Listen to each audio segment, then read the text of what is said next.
This is going to be another monthly review of what I've done so far in my graphic novel for the month of March, what my goals are going forward, what my goals were, things that I've been thinking about and that I've learned through the process of completing these pages this month. If this is your first time seeing me, I am working on my second graphic novel and documenting the process of that monthly. If you're not new here, thanks for sticking around and welcome back. I hope that y'all are doing well. I did get some comments in the last video that some of y'all are working on your own graphic novels or you're about to start, and so I'm going to be talking a bit more just about I guess the trials and tribulations of it, in hope that it can be beneficial to you and maybe give you a little encouragement or just commiseration because it is a grueling process. It is a challenging medium, but I find it completely worth it, and it's been such an amazing space for me to learn and grow as an artist as a whole, because I am a painter. I do large commissions, I stretch my own canvas, I paint on denim, I paint on leather. This graphic novel series that I've been working on for the past 6 years is my passion, and working on it, even though there have been so many failed attempts and do-overs and scrapping a bunch of stuff and frustration, what I found is that continuing to work on this has really grown my artistic skills and just my repertoire, because I have been so motivated to learn and grow as an artist. And the reason that I'm so motivated is because this story is something that is really important to me to be able to tell well. I want to tell this story the way that I see it and the way that I feel it, most of all. And what that requires of me is consistency, dedication, and the growth that will come from that, and the growth that already has come from that. So let's get started.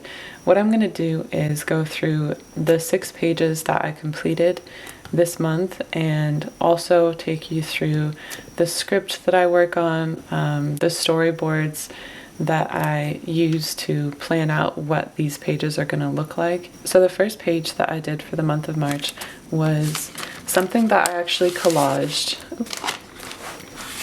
I mentioned this technique in my previous video, where sometimes if I have made something that I don't completely like, but there's parts of it that I do, I will cut and paste a different panel onto the existing panel to make a page that I actually like, because I really didn't like the top of this.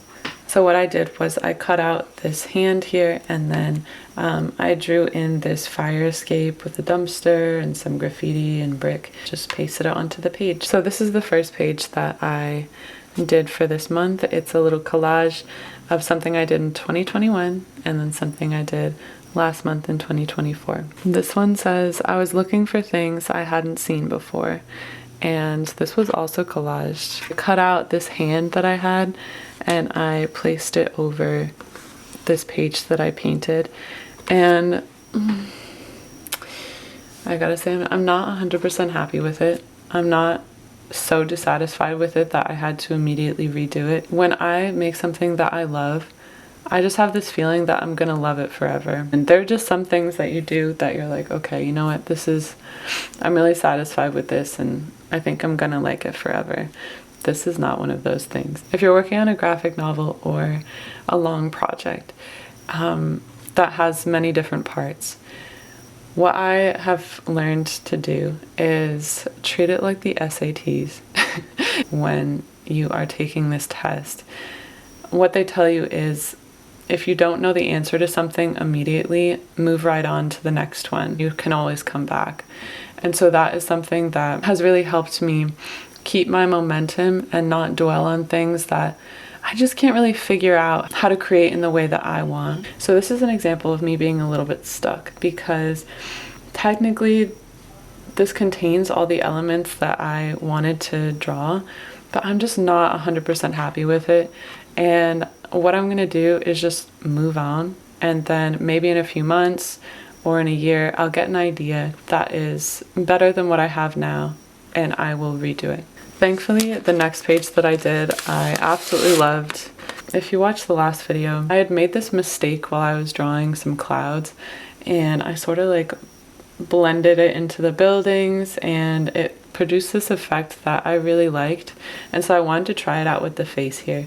And this says, "But when I found them, they were more familiar than my own face." This story is a memoir, and I used to climb buildings, sometimes on my own, sometimes with my friends. We would climb up the fire escape, just like how I've pictured, make it onto the rooftops in Boston, and just see the skyline. It was so beautiful. It was a really magical experience for me. I was always, until I was probably like 23, I was always looking up, looking for rooftops or looking for ways to get onto the rooftops so that I could just be alone and look around at everything and just be peaceful and not be observed. I'm really pleased with this one.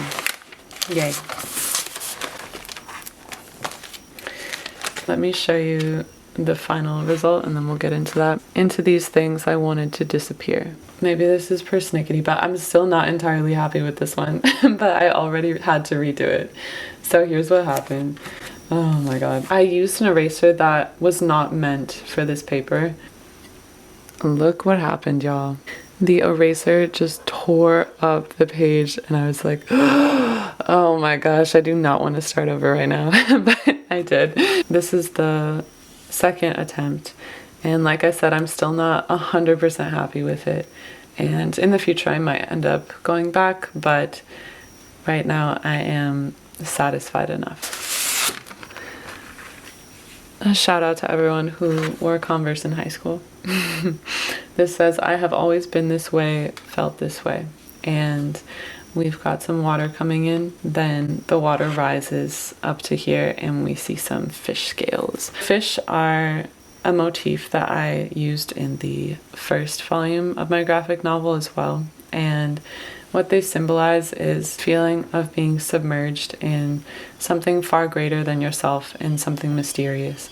I wanted to capture the way that I felt when I was alone in these beautiful hidden secret places, and how when I would show up, magical things would happen to me or like for me to witness, and it was more just about me showing up and being present that would allow me to experience these things. So happy with that one. So that is number 5. My goal for this month and every month is to complete 6 pages, and this is page number 6. It's actually not the end of March yet, it's March 28th, and today and tomorrow I will be finishing this last page, so I'll probably have the full finished page on the screen. What I'm going to be doing is using this imagery of a castle, which I used in the first volume as well, and I'm going to have this like castle in the sea where the buildings once were, excuse me, moving forward. So this is where I'm introducing this image, and it says, "Underneath the surface of life." The next page will read, "I watch something silently move." So that is 6 pages. I am really pleased with what I've painted so far, and I'm also really excited about the ideas that I have going forward. So let's get into my storyboard and my script, and we can talk a little bit more about that.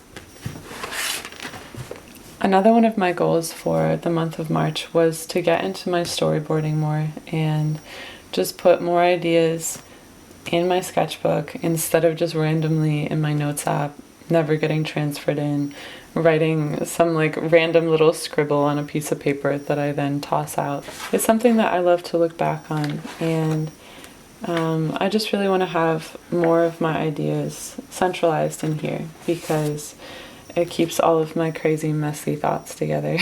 It's really cool seeing the progression of ideas that I had versus how everything actually came to fruition. So that's why I made it a goal to get more into my storyboard this month, and I definitely did. So as I'm storyboarding these images, I will have ideas which I'll jot down in the space here. This is where I started thinking about how to integrate that castle image, and yeah, a lot of these images you just saw how they came to fruition. It's a little different than how it actually turned out, but it just gives me, these ideas just give me the gist and then I can work off them. That was the one I redid twice. And here's those Converse with with the fish coming in. These pages I already did in the last video that I made, and then I've also got the next page that I'll be doing next week, which is just coming upon this castle in the middle of the ocean. So I'm really looking forward to that. And I just have a bunch of different notes and parts of the script. It's really rewarding for me to do stuff like this, and it feels good just to organize my thoughts a bit as well. Something that I think about a lot is this quote from the book of Disquiet by Fernando Pessoa. I really love that book, and something that he says, I'm really paraphrasing, is he's describing the anxiety that he feels because all of these images and thoughts and ideas flood his brain, and he says, I weep and rave to have lost them because I will lose them, or because I do lose them, something like that. Basically saying that it's really difficult to be receiving all of these ideas and these images and worry that they'll just slip away the next second and you'll forget. Of course, I experienced that in terms of ideas for my project, but I also just experienced that as a human being. Sometimes I'll go to sleep and I will just have this feeling like, oh my gosh, I figured it out. Like, everything's good now. In life, I mean, like, everything's good. I don't need to worry about anything because, like, I understand everything. And then I'll wake up and I'll be like, I have no idea what I was thinking. Or like, I don't remember that feeling. I don't remember the thoughts that I had. And that's one of the most wonderful and terrible things of the human experience, I think, is that your emotional states are something that you will always be passing through. And in some you want to stay, and in some you can't wait to get out of them. But they will always be changing. The process of making this project and ordering my thoughts and ideas about it, I feel like it quells that anxiety.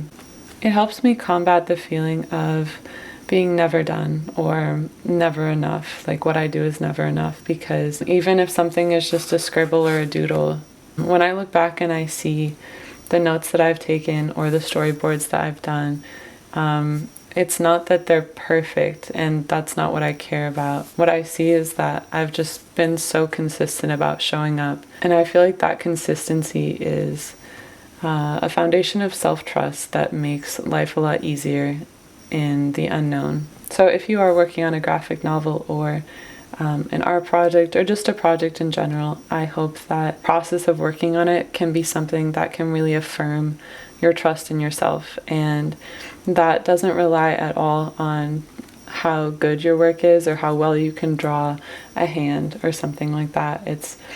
It completely relies on you just being consistent, showing up and hearing yourself, hearing thoughts, receiving ideas, and honoring those ideas. That's another reason that I'm making these videos, is I hope that I can remind you of how incredible the process of doing these things can be. And it's not about the finished result. It's a lot greater than that. And what I've learned from doing my first book was that even though I was really happy when I finally finished, it was really the process that I enjoyed being in the most. I just hope that if you feel discouraged by a large project in your mind or something that you've been working on, I hope I can remind you today that to be in the process of something that you truly care about is a real gift, and it's a wonderful space. If you show up consistently in it and make sure that your time in it is spent well and spent lovingly and enjoyably, I think it does a lot for you as a person outside of your work, outside of any of that. It's definitely done a lot for me. My mentor, Franco, who I absolutely adore, he's British and he's 84, and he was like, she's chosen the worst possible medium. She's chosen a graphic novel. Painstaking, oh my god. And every time I think about what he said, it makes me laugh, because he's right. It's a difficult medium, and it's very time consuming, but like I said, what I wasn't anticipating was that the time I spent on it would be the best part. So I hope that you find something like that. It can even just be in terms of your morning routine, or in terms of the nature walk that you can't wait to get to after your shift at work. I think that making your everyday life sacred is something art can contribute a lot to, but you don't need to be an artist in order to do that. This is the script that I work on for my graphic novel. So all of the text that I end up writing in, I write here first, just to see how it all goes together. In blue here, I also write some little choppy ideas of what visuals could be happening to accompany this text. This is everything that I did for March. This will be the next page that I work on next week. I watched Something Silently Move. So for the month of April, I would like to get 6 more pages done. And the script that I have so far for what that month will be like is I had a world I belonged to. I didn't question how it was built or why. I just believed it had always been and would always be. In this volume, what I want to explore is how a rift forms between your inner and your outer self, and how you begin to curate your outward self in a way when you're a teenager or even before then, so that you can be accepted in the world and avoid pain, or try to. The process of doing that can cause this rift between the self that you're creating and the being that you are on the inside. I think this is something that we all experience, but in very different ways, and so I'm telling it from my perspective, hoping that doing so in this visual language can make it more translatable and relatable. My goal for next month is to just keep doing what I'm doing. I feel like I really did accomplish the intention that I set in last month's video, to just be more in it. If you have any questions or anything that you'd like to see in the next video, always feel free to leave a comment down below. I wish you the absolute best on your own projects, and we got this. If you'd like to see more of my process on the daily, I have an Instagram. And if you want to see a bit more in depth on my process, I do have a Patreon. I make prints of my favorite panels each month, and I send them out to people in the top 2 tiers. If you do want to get some mail every month, that's what that's for. And I'll have the links for everything down below. I hope that you enjoyed this video, and I will see you in April.